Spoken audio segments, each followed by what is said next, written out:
Welcome back mathematics lovers. যোৱাকালি মই MTSৰ SSC exam দিলোঁ। তো তাতে কিছুমান মেথমেটিক্সৰ কুৱেশ্যন আহিছিল আৰু কুৱেশ্যনবিলাক আজি যিখিনি মনত আছে সেইখিনি আজি ডিছকাছ কৰিম। কুৱেশ্যনবিলাক এনেকুৱা আছিল, কি কৈছে যে 30 আৰু 50ৰ মাজত থকা মৌলিক সংখ্যাসমূহৰ গড় আৰু 20 আৰু 50ৰ মাজত থকা 3ৰ গুণিতকৰ গড়ৰ পাৰ্থক্য কিমান, কেনে কৰিম? তো ইয়াত কি কৈছে 30 আৰু 50ৰ মাজত থকা মৌলিক সংখ্যা। তো 30 আৰু 50ৰ মাজত মৌলিক সংখ্যা কিমান কিমান আছে? এটা হল আমাৰ 31, 37, তাৰপিছত 41, 43 আৰু 47। এইকেইটা হল আমাৰ মৌলিক সংখ্যা প্ৰাইম। এইকেইটাৰ গড় হলে কি যিমানটা সংখ্যা আছে সিমানেৰে ভাগ দিব লাগিব। কেইটা আছে? 1 2 3 4 5, 5টা আছে, তার মানে 5 দিয়ে ডিভাইড করলে কিমান হব? 7 3 10, 11, 11 7 18, 18 হাতত রাখি 19, হাতত থাকিল 1, 4 8 12, 15, 18 হাতত রাখি 19 ডিভাইডেড বাই 5। তো 5 দিয়ে ডিভাইড করলে কিমান পাম আমি?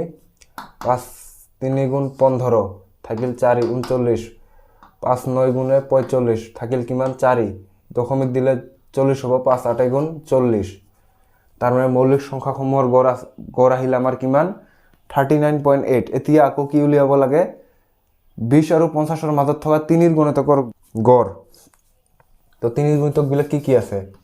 21 হ'ব যোগ 24 হ'ব, তাৰপিছত এনেকৈ লাষ্টৰটো কি হ'ব আমাৰ? 50ৰ আগত 3ৰ গুণিতক কিমান আছে? 48, 45 48। তো ইয়াত কিমানটা থাকিব? কেনেকৈ উলিয়াম আমি এইটো? 21 মানে কি 3 পূৰণ 7 এইটো, আৰু 48 মানে কি 3 পূৰণ 16। তাৰ মানে 7ৰ পৰা আৰম্ভ হৈছে, 7 8 9 10 11 12 13 14 15 16, মানে 10টা আছে ডিভাইডেড বাই তার মানে কি 10। তো এইটো আমি মুখে মুখে কৰিব পাৰিম। এতিয়া ইয়াতে কি হ'ব আমাৰ? 3 যদি কমন লওঁ আটাইকেইটাতে কি থাকিব? ইয়াত 7 plus 8 plus up to 16 divided by 10। তো ইয়াৰ ক্যালকুলেশনখিনি কেনেকৈ কৰিম? ইয়াতে 3 থাকিল, এইটো কি? এটা সমান্তৰ প্ৰগতি হৈছে AP, 7ৰ পৰা আৰম্ভ। তো APৰ সামৰ ফৰ্মুলা কি? APৰ সামৰ ফৰ্মুলা মনত আছে নে নাই? SN = n/2 a plus l বুলি লিখিব পৰা যায়। তো ইয়াত কি হ'ব তেনেহ'লে? n/2 মানে 10টা পদ আছে, 10/2 মানে কিমান? 5 ইনটু a। a মানে কিমান এই ক্ষেত্ৰত? a মানে আমাৰ 7 যোগ l মানে কি লাষ্টৰ পদ 16 ডিভাইডেড বাই আমাৰ তলত 10 আছে। তেনেহ'লে 3 ইনটু 5 ইনটু 16 আৰু 7 কিমান হয়? 23 ডিভাইডেড বাই 10। এইটো 5 দিয়ে এইটো কাটিব পাৰোঁ 2 বাৰ, তাহলে থাকিল উপর 69/2 কিমান হয় তেনেহ'লে? 3 2 গুণে 6, 3 4 গুণে 8, 34.5। তেনেহ'লে ডিফারেন্সটো কিমান হ'ব? গড়ৰ পাৰ্থক্য কিমান হ'ল? ইজিলি উলিয়াব পাৰিম আমি, মাইনাস কৰিলে হ'ল 34.5। তার মানে কিমান হ'ব? কি হ'ব এইটো? 0.3, এইফালে থাকিব 5.3। উত্তৰ কি হ'ব আমাৰ? 5.3। 5.3 will be the correct answer. তাৰপিছত কি কৈছে? 8 আৰু 68ৰ মাজত থকা 9ৰ গুণিতকৰ গড়। তেনেহ'লে 9ৰ গুণিতক কি আছে এইখিনিৰ মাজত? 9 প্লাস 18 এনেকৈ গৈ গৈ লাষ্টত 63। তাৰপিছত তো 72 ডাঙৰ হৈ যায়। তেনেহ'লে কিমানটা থাকিল ইয়াত? কি লিখিব পাৰোঁ এইটো আমি? 9 × 1 প্লাস 9 × 2 আপ টু 9 × 7। তেনেহ'লে ইয়াত কিমানটা সংখ্যা থাকিল? 7টা। তাৰ মানে এভাৰেজ উলিয়ালে কি কৰিব পাৰিম আমি? 7 দি ডিভাইড দিব লাগিব এভাৰেজ। এইটো গুণিতকবিলাক। আচ্ছা, এইটো গুণিতকবিলাক, এইটো এভাৰেজ। তো এতিয়া কি হ'ল আমাৰ? ইয়াত 9 কমন, আৰু ইয়াত কি থাকিল? 1 প্লাস 2 প্লাস আপ টু 7 লৈ ডিভাইডেড বাই 7। তো কি হ'ব এইটো আমাৰ? 9 ইনটু এইটো কি? 1ৰ পৰা যিকোনো সংখ্যা n লৈ যোগফল আমি কি জানো? n × n + 1/2। তার মানে 7 × 7তকৈ এটা ডাঙৰ 8/2, আৰু তলত আছে 7। তেনেহ'লে এইটো দিয়ে এইটো কাটা যায় 4 বাৰ। ওপৰত থাকিল কিমান? ওপৰত কি থাকিল আমাৰ? 9 × 7 × 4 ডিভাইডেড বাই 7। এইটো কটা গ'লে কি থাকে? 36। So 36 will be the correct answer. 36 will be the correct answer. তাৰপিছত 360টা বস্তু 18 টকা, প্ৰতিটোৰ দাম কিমান? 18 টকাত কিনে। তাৰ কিনাৰ পিছত কি হ'ল? 20টা বেয়া হৈ গ'ল। 20টা বস্তু বেয়া হৈ গ'ল তো বেচিলে কিমান প্ৰতিটোৰ দাম 20 টকা কৰি তেনেহ'লে কিমান পাৰ্চেণ্ট লাভ কৰিল তো ইয়াত চিপি কিমান হ'ব কিনা মূল্য চিপি 360 × 18 ইমান টকা দি কিনিছে কিমানটো কিমান হ'ব 6480 পূৰণটো দেখুৱাই দিছোঁ ইয়াত আচ্ছা এইটো হ'ল চিপি তো যেহেতু আমাৰ 20টা বস্তু বেয়া হৈছে তেনেহ'লে ভাল কিমান আছে আমাৰ বস্তু 340 ইমানটা বস্তু ভাল আছে এসপি লৈ আছে এই আমি তো প্ৰতিটোৰ দাম কিমান টকা 20 টকা কৈ বেচিছে তেনেহ'লে এসপি কিমান হ'ব আমাৰ সেলিং প্ৰাইস ইমান হ'ব रुपीस ইমান আৰু কিনিছিল ইমানত তেনেহ'লে প্ৰফিট কিমান হ'ল প্ৰফিট হ'ব আমাৰ 6800 মাইনাস 6400 মাইনাস কৰিলে কিমান হ'ব কিবা ভুল হ'ল নেকি ইয়াত 80 আছিল তেনেহ'লে ইয়াত 20 বঢ়াই দিলে হৈ যাব 500 তেনে 320 320 ইমান হ'ল প্ৰফিট তো প্ৰফিট পাৰ্সেন্টেজ উলিয়াব দিছে কেনেকৈ উলিয়াম তো 320 divided by CP কিমান এটো প্রফিট পার্সেন্টেজ উলিয়াইছে এতিয়া কিনিছিল আমাৰ 6480 ইমান 100% দি পূৰণ দিলে হল তো কাটাকাটি কৰিম আমি 0 0 ক্যান্সেল আউট 4 দি কাটাকাটি কৰিম 4 দি যাব 8 সৰি 8 দি কাটাকাটি কৰিম একবারে 8 দি যাব 4 বার 8 দি যাব এটো কিমান 8 * 8 ইমান 81 তেনেহলে কি হল এটো আমাৰ 400 divided by 81 ইমান পার্সেন্টেজ তো এটো মিশ্র ভগ্নাংশত লব লাগিল মিশ্র ভগ্নাংশত নিলে হ'ব কিমান 4 বার যায় 76 ইমান পার্সেন্টেজ হ'ব লাগে মিশ্র ভগ্নাংশত ললে মিশ্র ভগ্নাংশত লওয়া তো জানেই কেনেকৈ লয় 81 দি 4 বার যাব 4 বার দিলে কিমান থাকে 4 324 4 খৰ পৰা এটো মাইনাস কৰি দিলে কি হয় 76 তো 76 এই কাৰণে ওপৰত উত্তৰ দিয়া থাকিলে আপোনালোকে কি কৰিব পাৰিব এটো পূৰণ দি যোগ কৰি যাব যে ওপৰটো আহে না নাই যেটো আহিব সেইটো উত্তৰ তো এইটা গল তিনিটা প্ৰশ্ন তাৰ পিছৰখিনি লিখি আছো এতিয়া চাওক এই কোশ্চেন বিলাকৰ যিবিলাক ফিগাৰ আছে এইবিলাক হয়তো অলপ চেঞ্জেস হ'ব পাৰে ইন দা ৰিয়েল এক্সাম কাৰণ এইবিলাক মই কোশ্চেন পেপাৰ যেহেতু দিয়া নাই মোৰ মনত যিমানখিনি আছে সেইখিনি ইয়াতে লিখিছো তো ফিগাৰ বিলাক অলপ চেঞ্জ হ'ব পাৰে কিন্তু কোশ্চেনৰ প্যাটাৰ্নটো ঠিকে থাকিব বা ঠিকে আছে তো এইখিনি অলপ মেনেজ কৰিব লাগিব কাৰণ কোশ্চেন পেপাৰ যেহেতু নিদিয়ে এটো মনত যিমানখিনি থাকে সেইখিনিয়ে তো কোশ্চেনটো কি আছে গোটা বেলনৰ কথা গোটা বেলন মানে যাৰ বৃত্তাকাৰ অংশ অৰ্থাৎ এই অংশবিলাক বন্ধ কৰা থাকে তেতিয়া গোটা বেলন বুলি কয় এটা গোটা বেলন দিয়া আছে ইয়াৰ কি কৈছে ব্যাস দিয়া আছে কিমান 0.4 তেনেহলে ব্যাসাৰ্ধ কিমান হ'ব এটোৰ ব্যাসাৰ্ধ কিমান হ'ব 0.2 ব্যাসার্ধ হবে 0.2 in meters ইয়ার উচ্চতা দিয়ে আছে 1 মিটার ওকে উচ্চতা এটোর কিমান 1 মিটার ওকে তাৰপিছত ইয়াৰ ওপৰত আৰু এটা বেলন ৰাখিছে হেটো গোটা বেলন তো ইয়াৰ ওপৰত আৰু এটা বেলন ৰাখিলে তো এটো অলপ সৰু বেলনটো আৰু এটো কি গোটা বেলন ৰাখিছে ইয়াৰ ওপৰত যাৰ কি দিয়া আছে উচ্চতা 0.7 ইয়াৰ উচ্চতা কিমান 0.7 ইন মিটাৰস আৰু ইয়াৰ ব্যাসাৰ্ধ কিমান দেওয়া আছে ইয়াৰ ডাইরেক্ট ব্যাসার্ধ দিয়েছে 0.1 কিন্তু প্রথমটার ব্যাস দিয়া আছে তো ব্যাসার্ধ উলিয়াই লৈছে যদি কি কার্ভড এরিয়া উলিয়াই লম বক্রপৃষ্ঠকালে এইখিনি হ'ব যোগ এই বৃত্তাকার অংশটো হ'ব ওকে তো এটারও আমি কি দিম বক্রপৃষ্ঠকালে যোগ এটা বৃত্তাকার অংশৰ কালি আৰু এইখিনিৰ ক্ষেত্ৰত কি হ'ব এইখিনিৰ গোটেইটোৰ পৰা এইখিনি যেহেতু দুবাৰ ঢাক খাই আছে তেনেহ'লে ডাঙৰটোৰ একবাৰ দিলে সৰুটো মাইনাস কৰিব লাগিব মুঠতে গোটেই বস্তুটোৰ পৃষ্ঠকালি কেনেকৈ লিখিম আমি ওকে পৃষ্ঠকালি কেনেকৈ লিখিম বস্তুটোৰ পৃষ্ঠকালি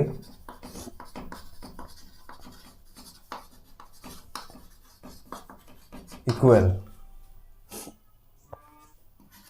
CSA of larger cylinder plus circular area of one circular part বৃত্তাকার অংশ এটা তলটো প্লাস এটুরও সেম এটু কি CSA মানে বক্রপৃষ্ঠকালে অফ কি সরু তেনেহ'লে স্মলাৰ চিলিণ্ডাৰ প্লাছ ইয়াৰ ওপৰৰ এইখিনি যোগ হ'ব, তেনেহ'লে কি দিম এইটো এৰিয়া অফ সাৰ্কুলাৰ পাৰ্ট এইটোৰ, আৰু এইখিনি কি হ'ব তো area of larger circular part minus area of smaller circular part বুজিব লাগিব, বুজাৰ কাৰণে এনেকৈ লিখিছোঁ। তো প্ৰথমটোৰ কি সিলিন্ডাৰৰ বক্ৰপৃষ্ঠৰ গালিৰ ফৰ্মুলা কি আমাৰ কি জানো 2πr/h 2πr ডাঙৰটোৰ ক্যাপিটেল দিছোঁ, ডাঙৰটোৰ উচ্চতাও ক্যাপিটেলে লিখিছোঁ 2πr/h, সৰুটোৰ ক্ষেত্ৰতো কি হ'ব 2π স্মলাৰ স্মল h, ডাঙৰ r আৰু ডাঙৰ h ডাঙৰটোৰ ব্যাসাৰ্ধ আৰু উচ্চতা বুজাব আৰু সৰুটোৱে বুজাব, ঠিক আছে। এই দুটা গ'ল প্লাস কি এরিয়া অফ সার্কুলার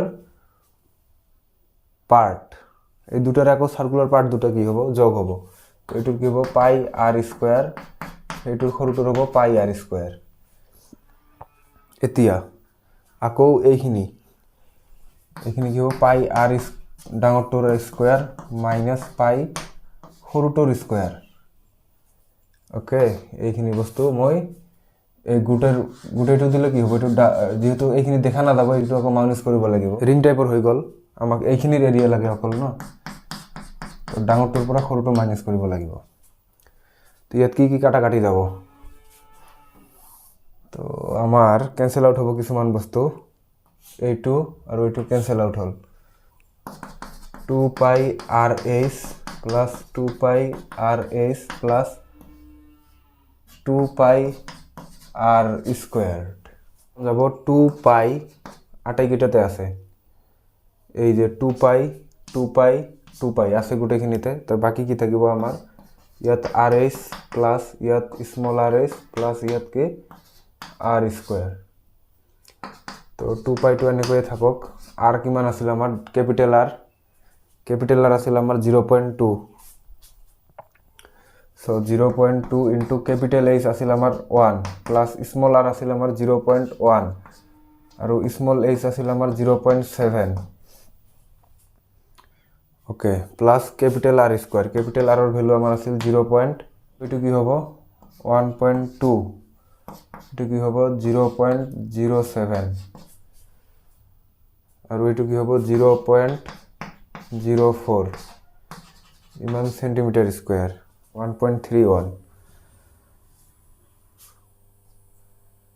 2π মাইনাস কিমান হ'ব 2 ইনটু 3.14 ইনটু 1.31, তার মানে 6.28 ইনটু 131 তো পূরণ কৰিলে কিমান হ'ব, পূৰণ কৰিলে হ'ল 8.82868 ইমান সেন্টিমিটাৰ স্কয়াৰ, পয়েন্টটো কত বহিব 4 ঘৰ আগত, তার মানে 1 2 3 4 8.2, তো 8.2868 ইয়াৰ আশে পাশে যিবিলাক ভ্যালু থাকিব 8.8 আমাৰ 3 দিয়ে থাকিব পাৰে, তো এইটো হ'ব আমাৰ উত্তৰ।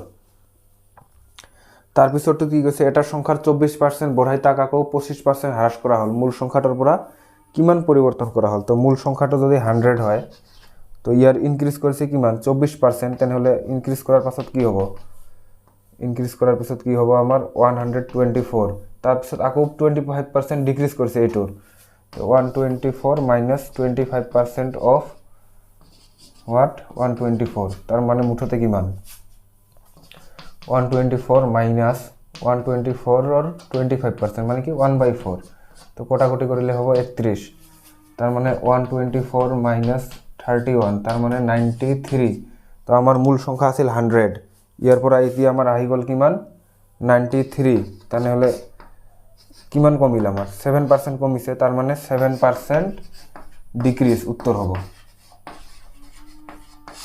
7% ডিক্ৰিজ। যে একবাৰ চাপত এটা গ্যাসৰ আয়তন ইমান লিটাৰ হলে 0.2 বাৰ চাপত গ্যাসটোৰ আয়তন কিমান সেন্টিমিটাৰ কিউবত উলাই যাব লাগে। এটা সূত্ৰ জানো যে P1V1 ইকুয়াল P2V2, এই সূত্ৰটা কোন বৈজ্ঞানিকৰ নামত আছে ক'ব পাৰিবানে? যোনে যোনে জানা কমেন্টত লিখিবা এই সূত্ৰটো কাৰ।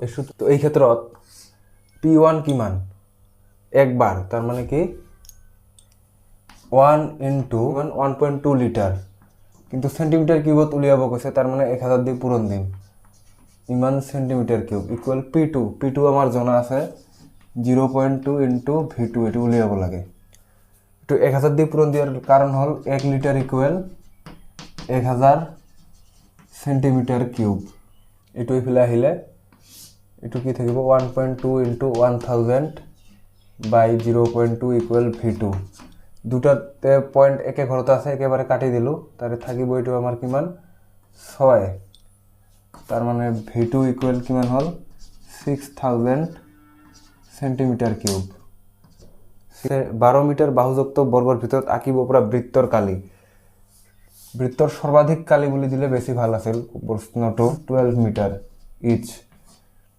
কাৰণ বাহুবিলাক তো চাৰিওটা সমানেই থাকে ইয়াৰ ভিতৰত এটা বৃত্ত থাকে এই বৃত্তটোৰ কালি উলিয়াব লাগে একেবাৰে সহজ যেহেতু এটো 12 এটো কিমান 12 মিটাৰ তেনেহলে ইয়াৰ আধা কিমান হ'ব 6 মিটাৰ ইয়াৰ ব্যাসাৰ্ধ তাৰ মানে কিমান 6 তেতিয়া বৃত্তটোৰ কালি কি হ'ব এৰিয়া পাই r স্কয়াৰ তো পাই ইনটু 6 স্কয়াৰ মানে 36 পাই তো পাইও আছিল উত্তৰটো 36 পাই হ'ব আমাৰ উত্তৰ তাৰ পিছত আৰু বহুত প্ৰশ্ন আছিল যিবিলাক হয়তো মোৰ এতিয়া ভালকে মনত আহা নাই তথাপিও কি আছিল কৈ আছো কেনেকুৱা টাইপৰ সিম্পল ইন্টাৰেস্টৰ ওপৰত তিনিটা মান কোশ্চেন আহিছিল সিম্পল ইন্টাৰেস্টৰ ওপৰত প্ৰায় তিনিটা কোশ্চেন আহিছিল একেবাৰে সহজ ইমান টাফ নহয় ইয়াত ফৰ্মুলাটো কি আছিল I equal P into R into T divided by 100 এটো ফর্মুলা দিয়ে ডাইরেক্ট বহাই দিলে উত্তরবিলাক আহি যাব ইমান টানকে দিয়া নাছিল সহজে দিয়া আছিল তো এটো ফৰ্মুলাৰ ওপৰত গণিত আহিছিল তিনিটা মান আৰু নৰমাল যিবিলাক আহিছে মনত আহিছে কৈয়ে দিছো কথাটো এনেকুৱা আছিল এটা ফ্ৰাষ্ট্ৰামৰ কালি উলিয়াব দিছিল ফ্ৰাষ্ট্ৰাম মানে শাংকপছেদ বুলিও কোৱা হয় ফ্ৰাষ্ট্ৰাম বুলিও কোৱা হয় শঙ্কুছেদ বুলিও কোৱা হয় মানে শঙ্কু এটা